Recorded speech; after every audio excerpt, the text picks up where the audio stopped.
Reidane, God of the Worthy. 2 colorless, 1 white mana for a 2/3 legendary creature god, flying vigilance. Snow lands your opponents control enter the battlefield tapped.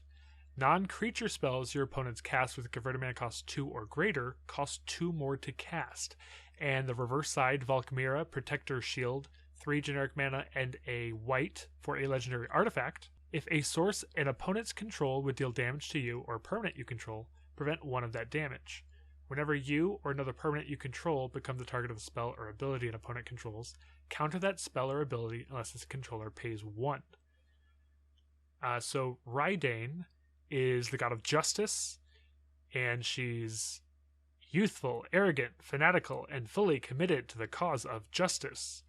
The only problem with that I see is her abilities don't really tie into what I see of as justice in Magic the Gathering and are much more protection, especially since the back is a shield. But I guess it's the Protector Shield, which goes about making it sound like she's a protector, but I don't know if protection and justice are exactly the same thing in my eyes. And is she Valkyrie?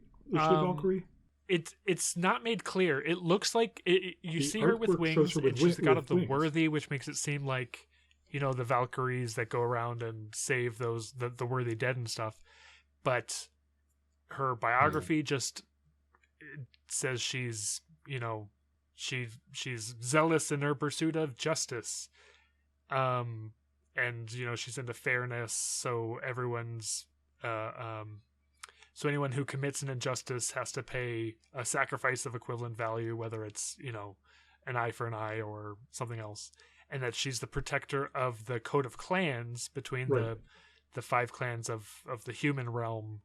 You know, they have certain agreements to not go to war with each other. But she has a special attachment to the Beskir clan, which is the white-green clan.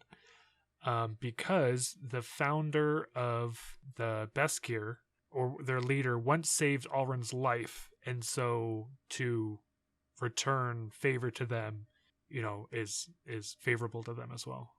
I guess I'll just mention that. We're also going to talk about the Beskir clan a lot later, so it'll come up.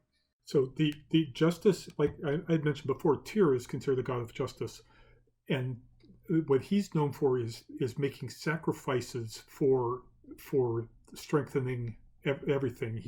It's a personal sacrifice for a group improvement, and that's usually what laws and justice are about. That it's a small sacrifice that everybody makes for the better good of everybody, so it kind of evens things out. What that's best known for in mythology, it's actually in the Arthur myth, which has some roots in Anglo-Saxon, but also Christianity, that we're because Arthur, his wife, right, Guinevere, breaks her marriage vow to sleep with somebody, that makes her eligible for it's a crime that she has to pay for, and Arthur, despite the love and the willingness to forgive that, still has to enforce the law against her. And therefore, you know, that's a known, it makes for a good story, you know, and it symbolizes the power of Arthur, who does not use the right of a king to just dismiss laws against himself and the upper class. You know, he has to enforce them against the upper class as well, even his wife. So that makes, you know, it appeals to those who are not part of who are not privileged, that the laws actually benefit them because they even apply to all. That's the kind of justice and fairness that is desired in these kinds of societies. That's what they're talking about, not fairness in that, everybody should have a good start. It's that if everybody agrees on something, then we should not dismiss that arbitrarily. There is a bit of protection in that. You're protecting the exploitation of the weak by the powerful. That's a part of justice, right? So you can combine them. Yeah. It seems more likely that, let's have the Valkyries have their own goddess, and we'll make her the sort of the queen of Valkyries. I don't know exactly what's going on, uh, but so that's the flying and the vigilance makes perfect sense. It's a nice white kind of thing for them. She doesn't have she's not associated with another color. What's the other color for Valkyries? Black. Yeah, she doesn't have none of these abilities are black related, really, are they? In fact, no, and when I think of justice mechanically showcased in Magic, I think of Martyr's Bond, Karmic Justice. Oh, you destroyed one of my things, I get to destroy one of your things.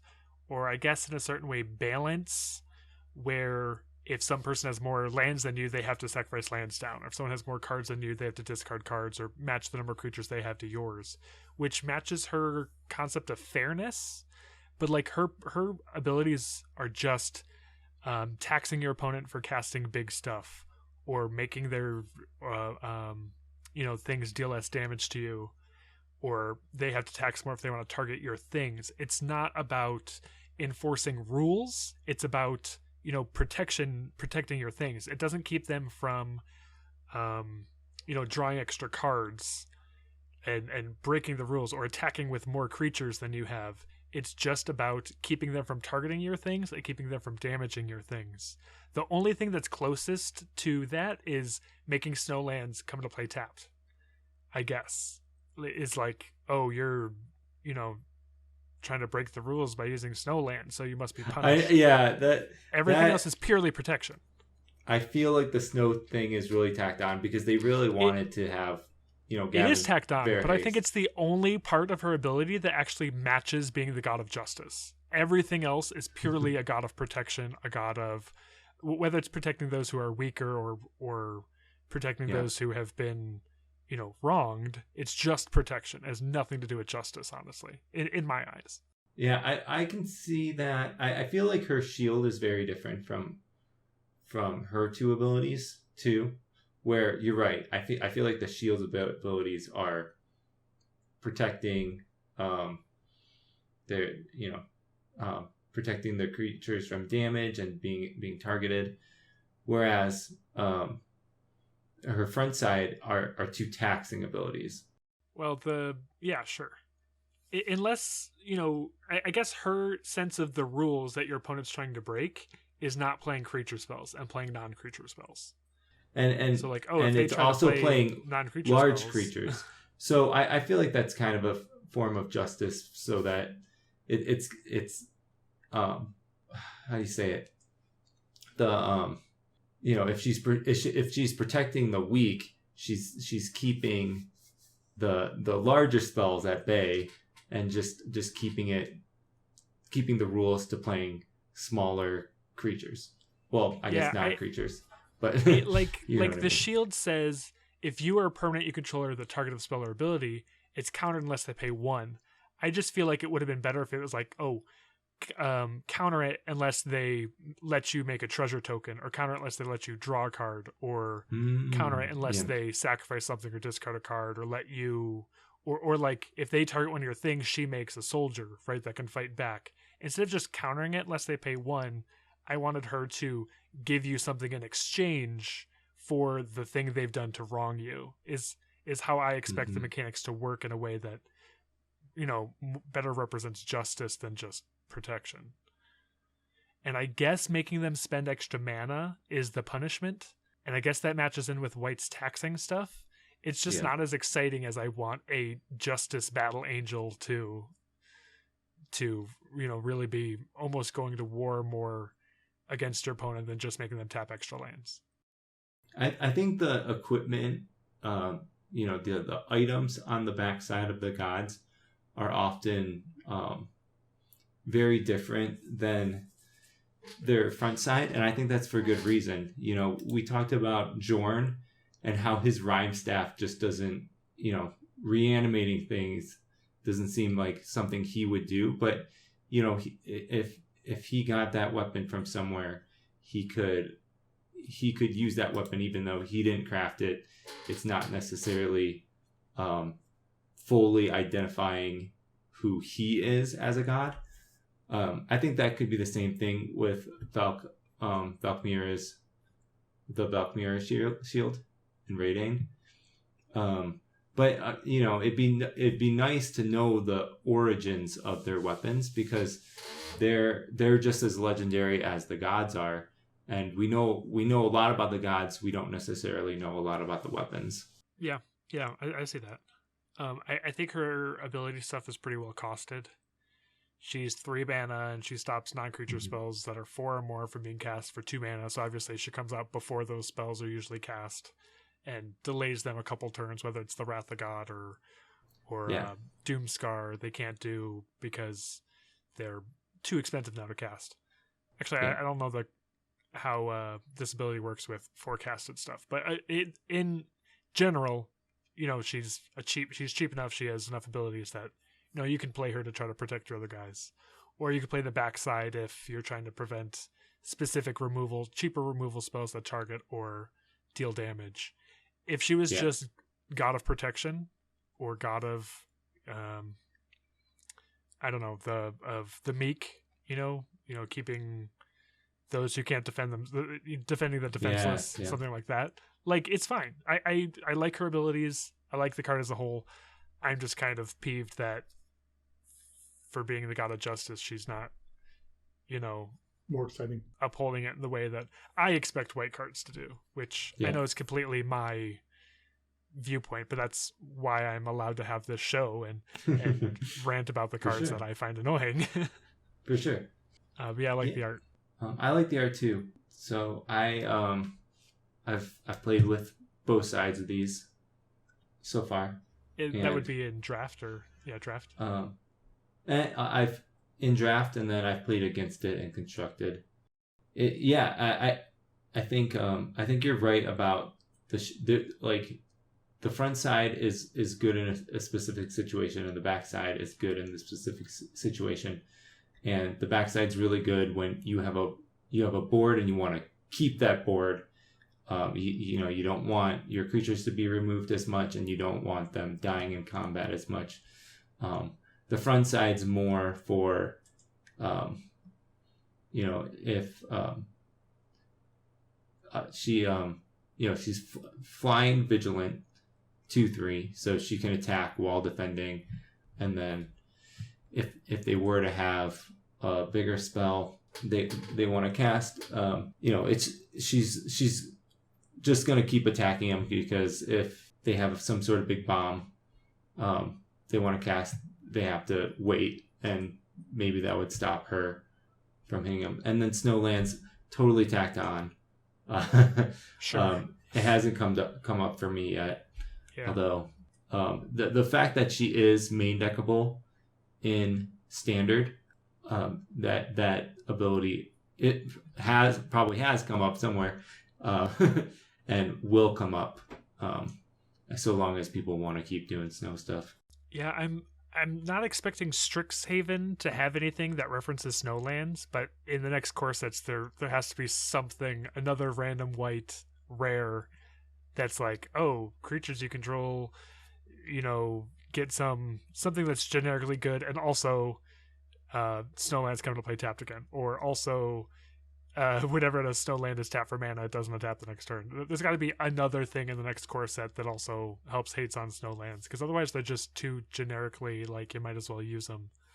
Well, I think they did a really good job this time around. Oh, yeah, definitely. Snowlands are not overpowered in this set compared to, other times in the past.